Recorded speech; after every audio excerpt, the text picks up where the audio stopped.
കോഴിക്കോട് ജില്ലയിലായിരുന്നു മനുഷ്യ മനസാക്ഷിയെ നടുക്കിയ ദാരുണ സംഭവം അരങ്ങേറിയത്. രാവിലെ ഏകദേശം 10 മണിയോടുകൂടി എലത്തൂർ പോലീസ് സ്റ്റേഷനിലേക്ക് വിജയൻ എന്നൊരു വ്യക്തി ഒരു പരാതിയുമായി എത്തി. തൊട്ട തലേ ദിവസം ബൈക്കുമായി പുറത്തേക്ക് പോയ തന്റെ മകൻ വിജിൽ ഇതുവരെയും തിരികെ എത്തിയില്ല എന്നുള്ളതായിരുന്നു പരാതിയിൽ സൂചിപ്പിച്ചിട്ടുള്ള കാര്യം.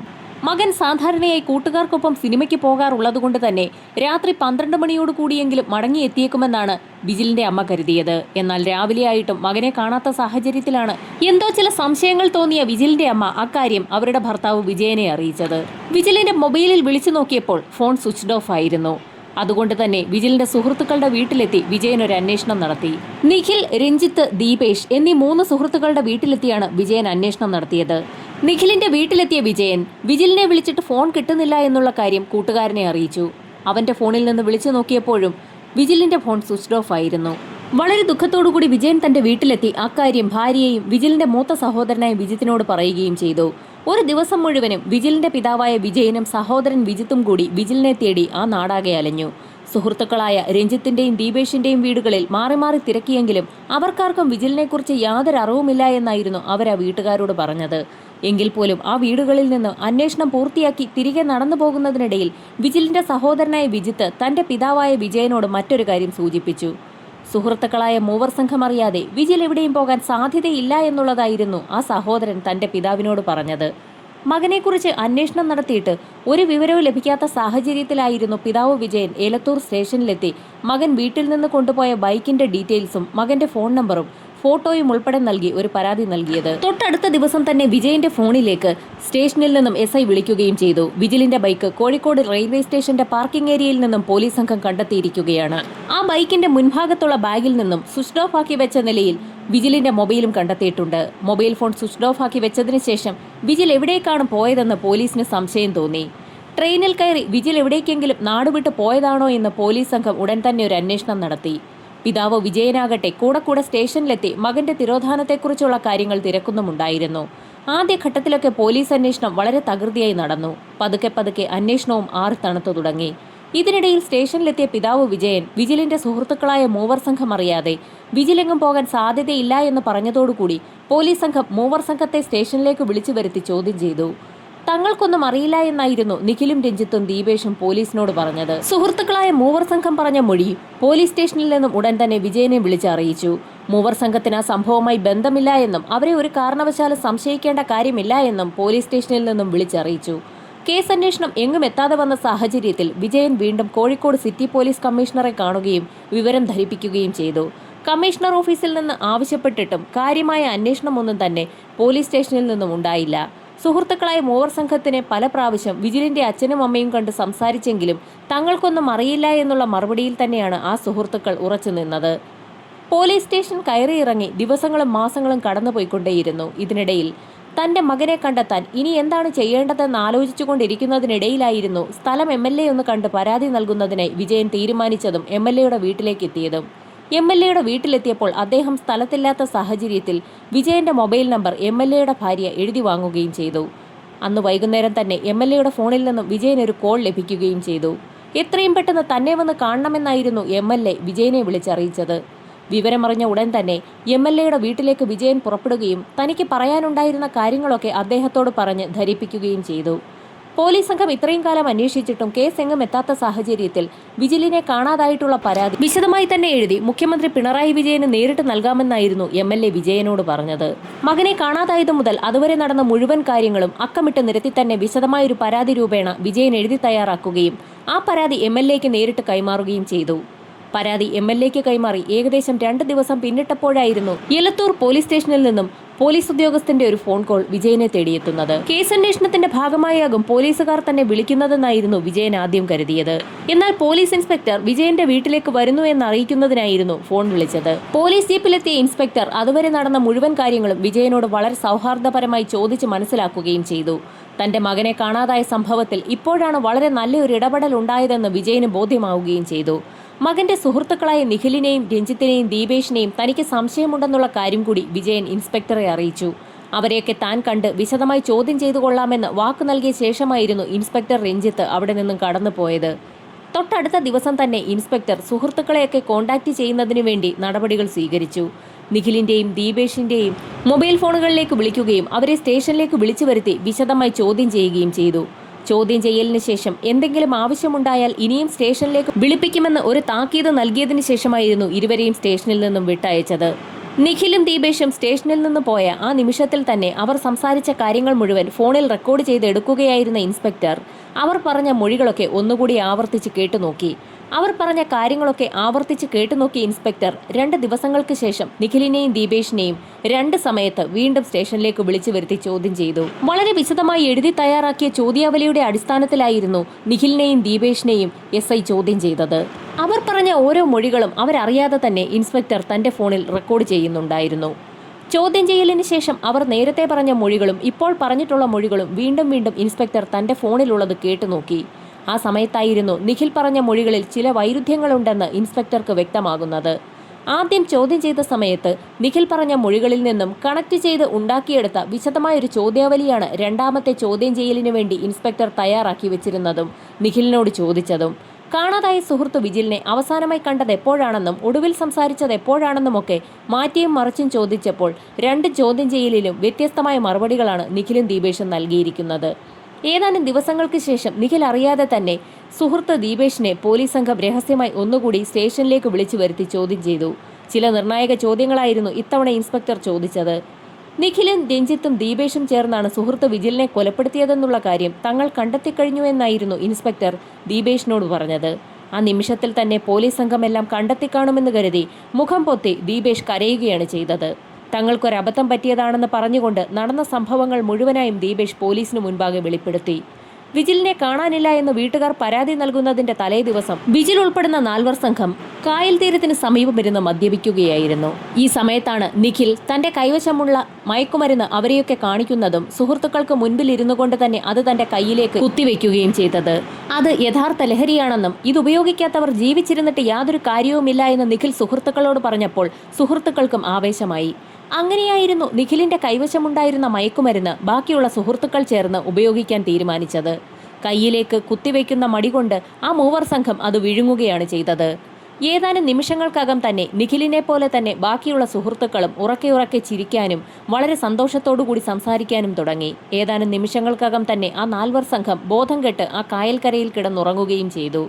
മണിക്കൂറുകൾ പിന്നിട്ട സമയത്ത് വിജിൽ ഒഴികെയുള്ള ബാക്കി 3 പേരും ഉണർന്നെഴുന്നേൽക്കുകയും ചെയ്തു. എന്നാൽ വിജിലിനെ എത്ര തട്ടി വിളിച്ചിട്ടും യാതൊരു അനക്കവുമില്ലാത്ത സാഹചര്യത്തിൽ അമിതമായ അളവിൽ മയക്കുമരുന്നുള്ളിൽ പ്രവേശിച്ച സാഹചര്യത്തിൽ വിജിൽ മരണപ്പെട്ട് കാണുമെന്ന് 3 സുഹൃത്തുക്കളും കരുതി. വിജിലിന്റെ ഡെഡ് ബോഡി അവിടെ ഉപേക്ഷിച്ച ശേഷം 3 സംഘം മുങ്ങാനായിരുന്നു തീരുമാനം. അന്വേഷണം അവരിലേക്ക് എത്തുമെന്ന് ഭയമുള്ളതുകൊണ്ട് തന്നെ 3 സംഘം വിജിലിന്റെ അടുത്തെത്തുകയും അയാളുടെ ശരീരം മറ്റാരും കാണാതെ ഒരു കുറ്റിക്കാട്ടിലേക്ക് വലിച്ചിഴച്ചു കൊണ്ടുപോയി ഇടുകയും ചെയ്തു. ഏതാനും ദിവസങ്ങൾക്കകം തന്നെ ഡെഡ് ബോഡി എവിടെയെങ്കിലും മറവ് ചെയ്യാനായിരുന്നു 3 സംഘം തീരുമാനിച്ചത്.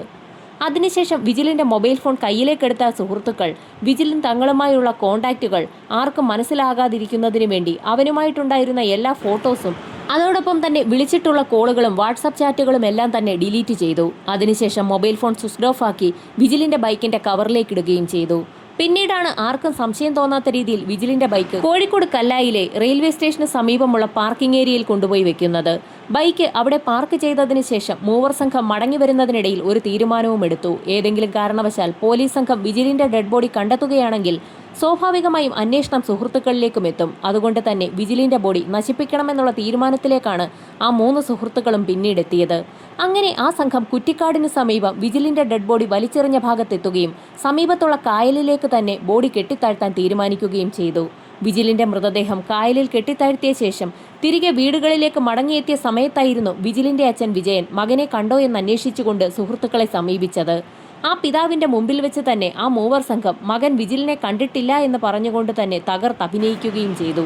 വിജിലിന്റെ സുഹൃത്തുക്കൾ എന്ന നിലയിൽ പിന്നീട് പോലീസ് സ്റ്റേഷനിൽ കേസെത്തിയ സമയത്ത് 3 സംഘത്തെ ചോദ്യം ചെയ്യാൻ വിളിപ്പിച്ചെങ്കിലും വളരെ യുക്തിഭദ്രമായി മറുപടികൾ കൊണ്ട് കൃത്യമായി പോലീസിന് മുൻപാകെ ന്യായീകരിക്കുകയും ചെയ്തു.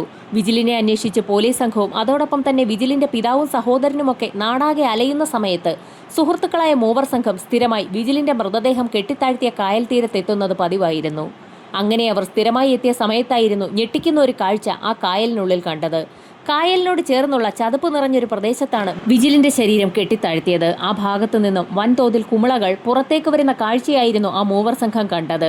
പതിയെ പതിയെ വിജിലിന്റെ ഡെഡ് ബോഡിയുടെ തലഭാഗം മുകളിലേക്ക് പൊങ്ങി വരുന്ന കാഴ്ചയാണ് ആ സുഹൃത്തുക്കൾ കണ്ടത്. ആ കാഴ്ച കണ്ട ഉടൻ തന്നെ വീണ്ടും ഭാരമേറിയ കല്ലുകൾ ഉപയോഗിച്ച് വിജിലിന്റെ തലയുടെ ഭാഗം ആ സുഹൃത്തുക്കൾ ചേർന്ന് വീണ്ടും ചതുപ്പിനുള്ളിലേക്ക് കെട്ടിത്താഴ്ത്തി. അങ്ങനെ ദിവസങ്ങളും ആഴ്ചകളും മാസങ്ങളും കടന്നുപോകും തോറും അന്വേഷണം പല രീതിയിൽ ആരംഭിക്കുന്നുണ്ടെങ്കിലും അവയൊക്കെ എങ്ങുമെത്താതെ തന്നെ അവസാനിക്കുകയും ചെയ്യുന്ന അവസ്ഥയായിരുന്നു. ദിവസങ്ങൾ കഴിഞ്ഞു പോകുന്തോറും സുഹൃത്തുക്കളിൽ ഭയവും വർദ്ധിച്ചു വന്നുകൊണ്ടിരുന്നു. അവരുടെ സുഹൃത്തായ വിജിലിന്റെ മരണം സംഭവിച്ചിട്ട് അവനുവേണ്ടി യാതൊരു വിധത്തിലുമുള്ള കർമ്മങ്ങളും ചെയ്യാത്തതുകൊണ്ട് തന്നെ വിജിലിന് മോക്ഷം ലഭിക്കാത്ത സാഹചര്യത്തിൽ വിജിൽ തങ്ങളെ വിട്ടുപോകാൻ സാധ്യതയില്ല എന്ന് ആ സുഹൃത്തുക്കൾ കരുതി. വിജിൽ മരിച്ചിട്ടുണ്ടോ എന്നുള്ള കാര്യത്തിൽ വീട്ടുകാർക്ക് വ്യക്തത വരാത്ത സാഹചര്യത്തിൽ അവരും പൂജകളൊന്നും തന്നെ നടത്തിയിട്ടില്ല. അങ്ങനെ പല കാര്യങ്ങളും ആലോചിച്ചു കൂട്ടിയ സുഹൃത്തുക്കൾ ചേർന്ന് മറ്റൊരു തീരുമാനത്തിലെത്തി. വിജിലിന്റെ അസ്ഥികൾ പുറത്തെടുത്ത് ഏതെങ്കിലും ആറ്റിൽ കൊണ്ടുപോയി പൂജകളൊക്കെ പൂർത്തിയാക്കി ഒഴുക്കണമെന്നുള്ളതായിരുന്നു സുഹൃത്തുക്കൾ ചേർന്നെടുത്ത തീരുമാനം. അങ്ങനെ വീണ്ടും ആ മൂവർ സംഘം ആരുമറിയാതെ ഇരുട്ടിന്റെ മറവിൽ കായൽ തീരത്തുള്ള ആ ചതുപ്പ് പ്രദേശത്തേക്കെത്തുകയും അവിടെ മുങ്ങിത്തപ്പി വിജിലിന്റെ അസ്ഥികഷ്ണങ്ങളൊക്കെ പറക്കി കൂട്ടുകയും ചെയ്തു. അങ്ങനെ ആ സംഘം വരയ്ക്കൽ കടപ്പുറത്തെത്തുകയും വിജിലിന്റെ പേര് മനസ്സിൽ പറഞ്ഞുകൊണ്ട് കർമ്മങ്ങളൊക്കെ ചെയ്യിച്ചുകൊണ്ട് അസ്ഥികൾ കടലിൽ ഒഴിക്കുകയും ചെയ്തു. സുഹൃത്ത് വിജിലിന്റെ കർമ്മങ്ങളൊക്കെ പൂർത്തിയാക്കിയ ശേഷം മൂവർ സംഘം 3 സ്ഥലത്തേക്ക് പിരിഞ്ഞു. അങ്ങനെയായിരുന്നു നിഖിൽ ഗൾഫിലേക്ക് പോയത്. ഇത്രയും കാര്യങ്ങളാണ് ദീപേഷ് പോലീസിന് മുൻപാകെ തുറന്ന് സമ്മതിച്ചത്. ഈ സാഹചര്യത്തിൽ ദീപേഷ് സ്റ്റേഷനിലുണ്ടെന്നറിയിക്കാതെ തന്നെ പോലീസ് സംഘം അതീവ രഹസ്യമായി നിഖിലിനെയും സ്റ്റേഷനിലേക്ക് വിളിച്ചു വരുത്തി. ഒരു നിർണായകമായ കാര്യമായിരുന്നു ഇൻസ്പെക്ടർ നിഖിലിനോട് ചോദിച്ചത്. വിജിലിന്റെ കർമ്മങ്ങളൊക്കെ ചെയ്ത സമയത്ത് വിജിലിന്റെ പേര് കർമ്മിയോട് പറയാതെ മനസ്സിൽ പറഞ്ഞാൽ അവന് ശാന്തി കിട്ടുമോ എന്നുള്ളതായിരുന്നു പോലീസ് സംഘം നിഖിലിനോട് ചോദിച്ചത്. വിജിലിന്റെ കർമ്മങ്ങൾ ചെയ്ത വിവരം പോലീസ് എങ്ങനെ അറിഞ്ഞു എന്ന നിമിഷത്തിൽ തന്നെ നിഖിലാകെ വിളറി വിളുത്തു. നിഖിലിന്റെ പതർച്ച മനസ്സിലാക്കിയ ഇൻസ്പെക്ടർ സുഹൃത്ത് വിജിലിന്റെ ശരീരം കായലിനുള്ളിൽ കെട്ടിത്താഴ്ത്തിയതും പിന്നീട് അതിൽ നിന്നും അസ്ഥികൾ പറക്കിയെടുത്ത് കടപ്പുറത്ത് കൊണ്ടുപോയി നിമഞ്ജനം ചെയ്ത കാര്യങ്ങളുമൊക്കെ ദീപേഷ് തുറന്നു പറഞ്ഞ കാര്യങ്ങൾ കൂടി അറിയിച്ചു. തങ്ങൾ പിടിക്കപ്പെട്ടു എന്ന് മനസ്സിലാക്കിയ നിമിഷത്തിൽ തന്നെ നിഖിൽ എല്ലാ കാര്യങ്ങളും പോലീസിനോട് പറഞ്ഞു. ഇൻസ്പെക്ടർ ഉടൻ തന്നെ വിജിലിന്റെ പിതാവായ വിജയനെ വിളിച്ച് സ്റ്റേഷനിലേക്ക് വരാൻ ആവശ്യപ്പെടുകയും ചെയ്തു. തന്റെ മകനെക്കുറിച്ച് എന്തെങ്കിലും വിവരം പോലീസിന് ലഭിച്ചു കാണുമെന്ന് കരുതി അതിവേഗത്തിൽ തന്നെ വിജയൻ സ്റ്റേഷനിലേക്ക് എത്തി. സ്റ്റേഷനിലെത്തിയപ്പോൾ എല്ലാ ചാനലുകാരും അവിടെ ഉണ്ടായിരുന്നു. വിജയൻ പ്രതീക്ഷിച്ചതുപോലെ തന്നെയായിരുന്നു ഇൻസ്പെക്ടർ സംസാരിച്ചത്. മകൻ വിജിലിനെക്കുറിച്ച് ചില കാര്യങ്ങൾ തങ്ങൾക്ക് മനസ്സിലായിട്ടുണ്ടെന്ന് ഇൻസ്പെക്ടർ പറഞ്ഞതോടുകൂടി കഴിഞ്ഞ 5.5 വർഷമായി താൻ അതിനുവേണ്ടിയാണ് കാത്തിരിക്കുന്നതെന്നുകൂടി വിജയൻ പോലീസിനെ അറിയിച്ചു. മകൻ ജീവനോടെ ഇല്ല എന്നുള്ള കാര്യം എങ്ങനെ പറയണമെന്നറിയാതെ ഇൻസ്പെക്ടർ വിഷമിച്ചു നിന്നു. എങ്കിൽ പോലും എല്ലാ ധൈര്യവും സംഭരിച്ച് വിജിൽ ഇപ്പോൾ ജീവനോടെ ഇല്ല എന്നും അവനെ കൊലപ്പെടുത്തിയതാണെന്നും പറഞ്ഞുകൊണ്ട് ദീപേഷിനെയും നിഖിലിനെയും പോലീസ് സംഘം ആ പോലീസ് സ്റ്റേഷനിൽ മുറിക്കുള്ളിലേക്ക് കൊണ്ടുവരികയും ചെയ്തു. ആ നിമിഷത്തിൽ തന്നെ ആ പിതാവ് എന്ത് ചെയ്യണമെന്നറിയാതെ ഉറക്കെ നിലവിളിച്ച് കരഞ്ഞുപോയി. നടന്ന സംഭവങ്ങളെല്ലാം ഇൻസ്പെക്ടർ വിജയനോട് തുറന്നു പറഞ്ഞു. വിജിലിനെ സുഹൃത്തുക്കളായ മൂവർ സംഘം മനഃപൂർവ്വം കൊലപ്പെടുത്തിയതല്ല എന്നും എങ്കിൽ പോലും വിജിലിന്റെ മരണം സംഭവിച്ച സാഹചര്യത്തിൽ തെളിവ് നശിപ്പിക്കുന്നതിനായുള്ള കാര്യങ്ങളാണ് അവർ ചെയ്തു കൂട്ടിയതെന്നുമൊക്കെ ഇൻസ്പെക്ടർ വിജയനോട് പറഞ്ഞു. പുറത്ത് കാത്തുനിന്ന മാധ്യമങ്ങളോടും വിജിലിന് സംഭവിച്ച കാര്യങ്ങളൊക്കെ ഇൻസ്പെക്ടർ തുറന്നു പറഞ്ഞു. നിഖിലിനും ദീപേഷിനുമൊപ്പം രഞ്ജിത്ത് എന്നൊരു പ്രതി കൂടിയുണ്ടെന്നും അയാൾ മിസ്സിംഗ് ആണെന്നും അയാളെ ഉടൻ തന്നെ കണ്ടെത്തുമെന്നും കൂടി ഇൻസ്പെക്ടർ മറ്റുള്ള ആളുകളോട് പറഞ്ഞു. ഇതോടൊപ്പം തന്നെ നിഖിലിനെയും ദീപേഷിനെയും കോടതിയിൽ ഹാജരാക്കി റിമാൻഡ് ചെയ്യുകയും ചെയ്തു. തൊട്ടടുത്ത ദിവസം തന്നെ പ്രതികളുമായി പോലീസ് സംഘം തെളിവെടുപ്പിനിറങ്ങി. നിഖിലും ദീപേഷും ചൂണ്ടിക്കാട്ടിക്കൊടുത്ത കായലിന്റെ ഭാഗത്തുള്ള ചതുപ്പ് നിലത്തിൽ അരിച്ചു പറക്കിയിട്ടും വിദഗ്ധ സംഘത്തിന് ഒരു തുമ്പും കണ്ടെത്താൻ കഴിഞ്ഞില്ല. വലിയ യന്ത്രങ്ങൾ കൊണ്ടുവന്നു പോലും തിരച്ചിൽ നടത്തി. എന്നിട്ടും ഒന്നും കിട്ടാതെ വന്ന സാഹചര്യത്തിൽ അന്വേഷണം അവസാനിപ്പിച്ചാലോ എന്ന് പോലും പോലീസ് സംഘത്തിന് തോന്നി. എങ്കിലും ആ ദിവസം വൈകുന്നേരം വരെ കൃത്യമായി തിരച്ചിൽ നടത്താൻ തന്നെയായിരുന്നു ഇൻസ്പെക്ടറുടെ തീരുമാനം. ചതുപ്പ് നിലം എത്ര കുഴിച്ചു നോക്കിയിട്ടും ഒന്നും കണ്ടെത്താൻ കഴിയാത്ത സാഹചര്യത്തിൽ മൂവർ സംഘം പോലീസ് സംഘത്തെ കളിപ്പിച്ചതാണോ എന്ന് പോലും പോലീസിന് തോന്നിപ്പോയി. ഒടുവിൽ ചതുപ്പ് നിലത്തിൽ 6 മീറ്റർ താഴെയായി ഒരു ഷൂ പോലീസ് സംഘം കണ്ടെത്തി.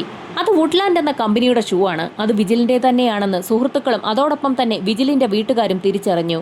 തൊട്ടടുത്ത ദിവസവും പരിശോധന നടത്തിയെങ്കിലും അസ്ഥികളൊന്നും തന്നെ കണ്ടെത്താൻ പോലീസിന് കഴിഞ്ഞില്ല. ഒടുവിൽ 3-ാം ദിവസം ഷൂ കിട്ടിയ ഭാഗത്തു നിന്നും വലത്തേക്ക് മാറി 3 അടി താഴ്ചയിൽ കുഴിച്ചപ്പോഴായിരുന്നു അവർക്ക് ആ ഭാഗത്തു നിന്നും എല്ലുകൾ കിട്ടിത്തുടങ്ങിയത്. 53 എല്ലിൻ കഷ്ണങ്ങളാണ് ആ തിരച്ചിലിൽ കണ്ടെത്താൻ കഴിഞ്ഞത്. എല്ലിൻ കഷ്ണങ്ങളെല്ലാം ഒരു ചാക്കിന്റെ പുറത്തേക്ക് നിരത്തിവെച്ച സമയത്ത് ഫോറൻസിക് സംഘം അവരുടെ പരിശോധന ആരംഭിച്ചു. അവർക്ക് ലഭിച്ച എല്ലിൻ കഷ്ണങ്ങളെല്ലാം വിജിലിന്റേതെന്ന് തെളിയണമെങ്കിൽ DNA പരിശോധനാ ഫലം കൂടി പുറത്തു വരണം. എങ്കിൽ പോലും അവിടെ നിന്ന് ലഭിച്ച ചാക്കും ബെൽറ്റും അതോടൊപ്പം തന്നെ ഷൂവും മൂവർ സംഘം കെട്ടിത്താഴ്ത്താൻ ഉപയോഗിച്ച കല്ലുമൊക്കെ വിജിലിന്റെ മരണവുമായി ബന്ധമുണ്ടെന്ന് പോലീസ് സംഘത്തിനും നാട്ടുകാർക്കും ആ മൂവർ സംഘത്തിനും ഉറപ്പുള്ളതുകൊണ്ട് തന്നെ അവിടെ നിന്ന് ലഭിച്ച എല്ലിൻ കഷ്ണവും വിജിലിന്റേത് തന്നെയെന്ന് അവർക്കെല്ലാവർക്കും ഉറപ്പായിരുന്നു. വിജിലിന്റെ അസ്ഥികൾക്കായുള്ള തിരച്ചിൽ നടക്കുന്നതിനിടയിൽ തന്നെ പോലീസിന്റെ മറ്റൊരു സംഘം മൂന്നാം പ്രതിയായ രഞ്ജിത്തിനെ തേടി പല സ്ഥലങ്ങളിലും അലയുന്നുണ്ടായിരുന്നു. അന്വേഷണത്തിനൊടുവിൽ ആന്ധ്രാപ്രദേശിലെ ഒരു സ്ഥലത്തു നിന്നുമാണ് രഞ്ജിത്തിനെ പോലീസ് സംഘം കസ്റ്റഡിയിലെടുത്തത്. 5.5 വർഷങ്ങൾക്ക് മുൻപ് കാണാതായ മകൻ വിജിലിന് എന്ത് സംഭവിച്ചു എന്നറിയണമെന്നുള്ള ഒരച്ഛന്റെ വാശി കൂടിയാണ് ഇപ്പോൾ പോലീസ് കണ്ടെത്തിയിരിക്കുന്ന ഈ അന്വേഷണത്തിന്റെ റിസൾട്ട്.